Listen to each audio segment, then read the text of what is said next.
Alright, so we're going to start with our paper folded so that we know where to start. Don't start too close to the top. You kind of want to start here in the middle. So we're going to start with a little shape like this, and then a little shape like this, sort of like two sideways C's. Then we're going to come up,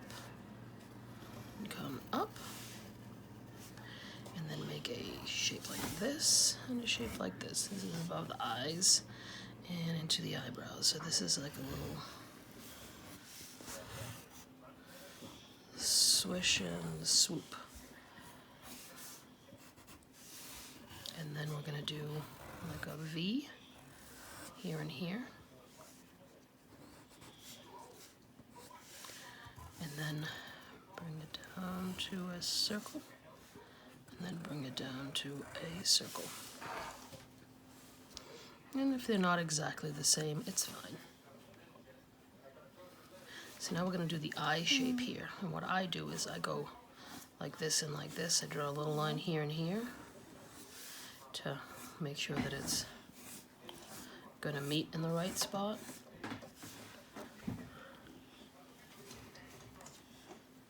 And now I'm going to make another sideways C shape, and then a sideways C shape here.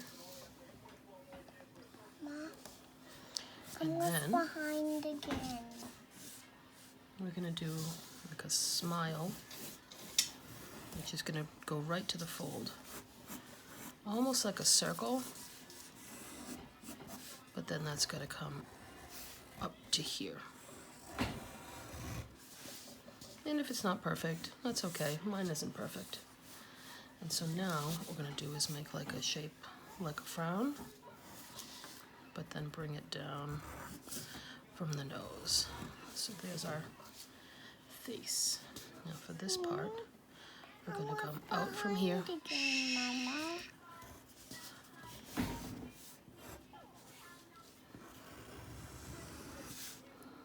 Like that. And then we're going to start up here and make like a Christmas tree.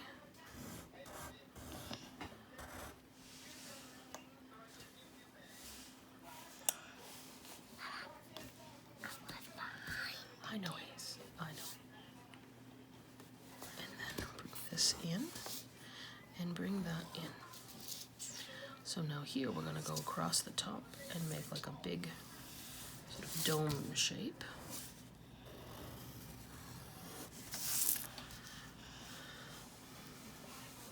And then we got to work on the ear shapes. So we'll do like an ear here,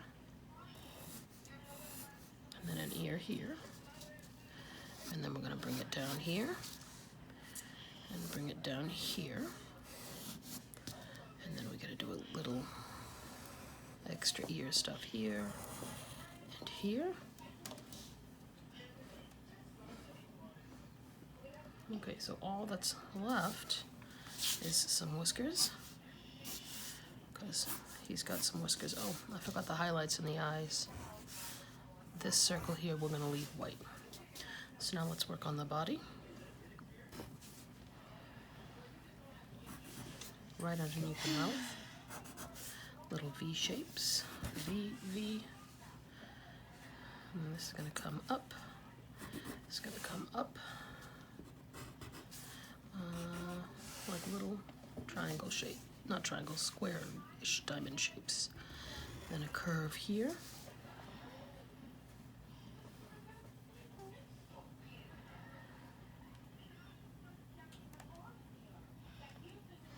And then a shirt type of shape. And then a belt. Really it's just a straight line, a little square on it. And then this is his jacket.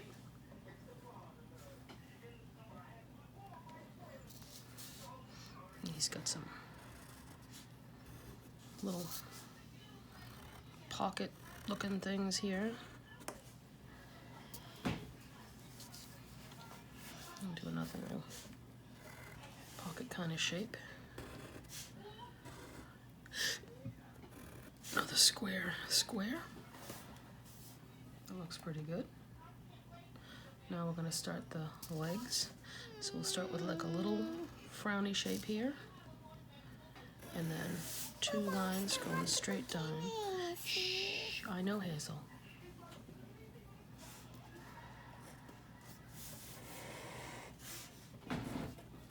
So like an L and a backwards L.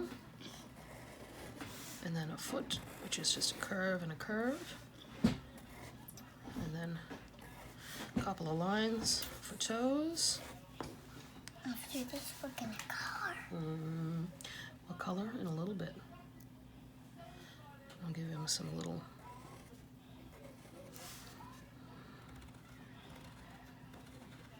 toe bump things where his nails would be. Claws, you mean? Yeah, claws, sorry. And then we're going to give him some legs, which is going to be like little curved out shapes.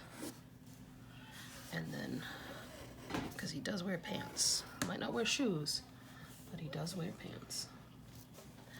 And those pants have little knee pads on them with stripes. It's more like stitching as opposed to stripes, I think. And he has some little lines on the side there. Now I'm going to work on arms. A line down, a line out. And now hands. So we're going to start with almost like a circle, right? But the circle will come up and go like that and not really connect. And that's his claw. We'll do the same on this side. We'll start with a really light circle and then we'll go over, down, and up. But the circle doesn't totally close because that's going to be a thumb. Right? And we'll have his little hands. And then we're going to draw some fingers, which really is like a oval, then an oval, then an oval. And we'll do the same thing here. Oval, then an oval, and an oval. Then we're going to draw up and over, up and over. You can draw anything you want in his hands that makes you happy, but now we'll color. Can you pass me the, oh no, I can reach it. Hazel, we'll do the tiger one together in a few minutes, okay? Okay.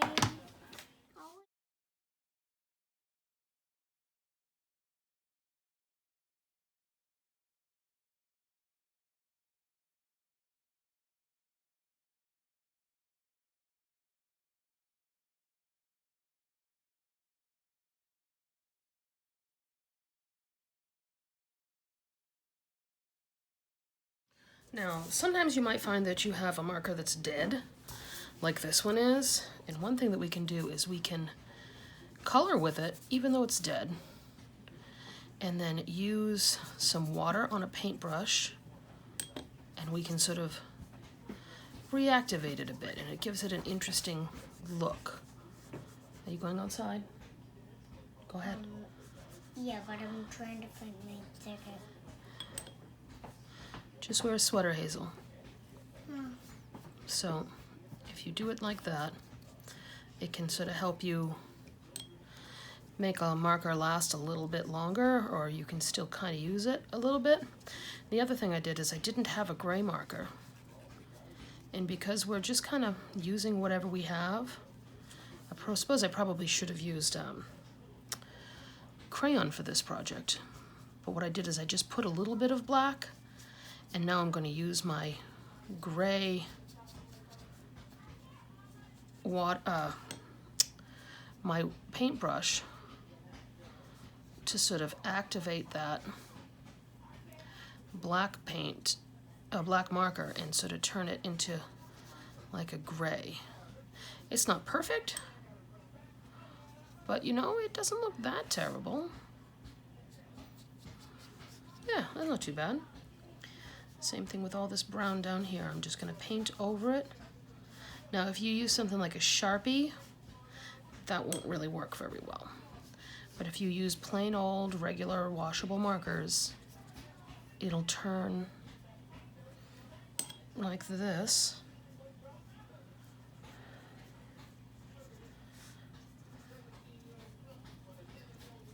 Here, and it sort of takes a dead marker and brings it back to life a little bit. Oops, I just spilled a little water on there. Oh, that's fine. Not a big deal. So that's how you can sort of bring things back to life if you have a marker that's dead. I don't recommend soaking the marker in water unless you plan on never using that marker again. But if you soak the marker into water, then you have to have a container that you can close to sort of bring it back again after. So I'm going to go over this again with a Sharpie when it dries and really bring those lines out.